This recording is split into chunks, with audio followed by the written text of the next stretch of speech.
এখানে আমি সহজ পদ্ধতিতে আলু পটল ভাজাটা করলাম, কারণ 5 মিনিটে কিন্তু আলু পটল ভাজাটা হয়ে যাবে তাড়াতাড়িভাবে। কিন্তু এই আলু পটল ভাজাটা কিন্তু টক ডালে খেতে সুন্দর লাগে। কিন্তু আমি কিভাবে তৈরি করলাম, কিভাবে ভাজলাম, কি মশলা অ্যাড করলাম দেখতে থাকুন, ঠিক আছে? তো আসসালামু আলাইকুম। এখানে আমি পটল নিয়েছি, আলু নিয়েছি। আজকে পটল আলু ভাজা করব।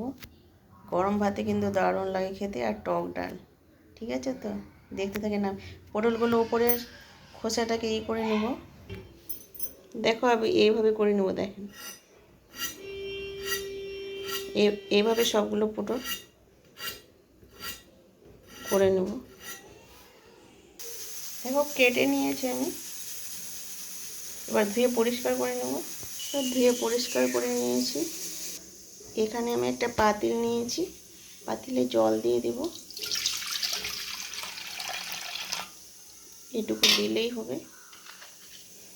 এখানে লবণ হলুদ আছে, লবণ হলুদটা দিয়ে দেব। এবার আমি গ্যাসে চাপিয়ে দেব।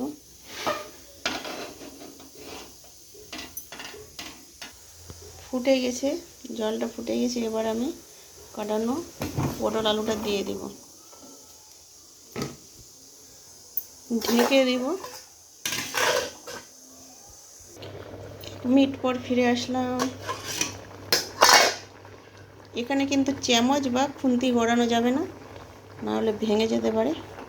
এভাবে কিন্তু হাত দিয়ে উল্টে পাল্টে করতে হবে, এভাবে কিন্তু উল্টে পাল্টে সিদ্ধ করতে হবে। এবার আমি আবার ঢেকে দেব। আর 1 মিনিট পর ফিরে আসলাম।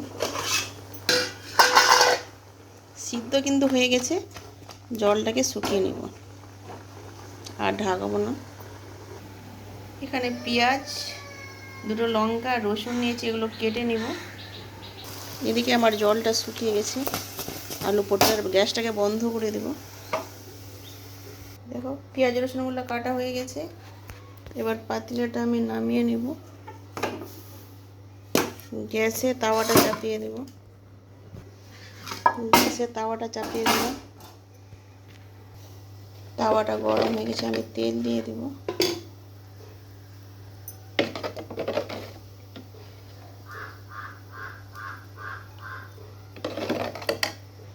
তেলটা গরম হয়ে গেছে। কাটানো রসুন পেঁয়াজ দিয়ে দিলাম।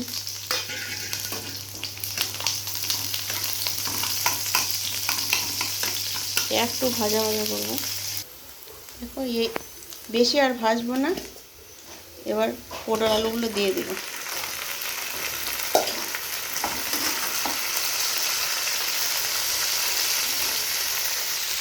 পেঁয়াজ রসুনটা কেন ভাজলাম না, কারণ যে অর্ধেক ভাজলাম, অর্ধেক কিন্তু পটলের সঙ্গে ভাজা হয়ে যাবে পেঁয়াজ রসুনটা।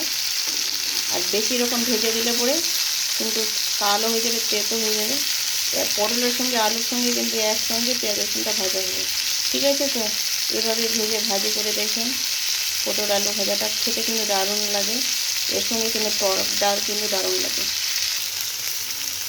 তো এইভাবে কিন্তু পটলটাকে আস্তে আস্তে হালকা আছে কিন্তু ভেজে নিতে হবে। এই পটল ভাজাটা খেতে দারুণ লাগে এইভাবে ভাজলে পরে।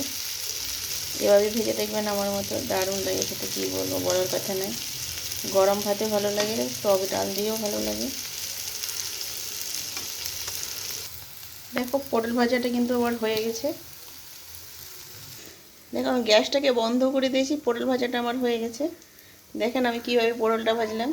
এই পটল ভাজাটা কিন্তু খেতে দারুণ লাগে। কীভাবে তৈরি করলাম দেখতে পেলেন। আসসালামু আলাইকুম, আল্লাহ হাফেজ। এখানে ভিডিওটা শেষ করলাম।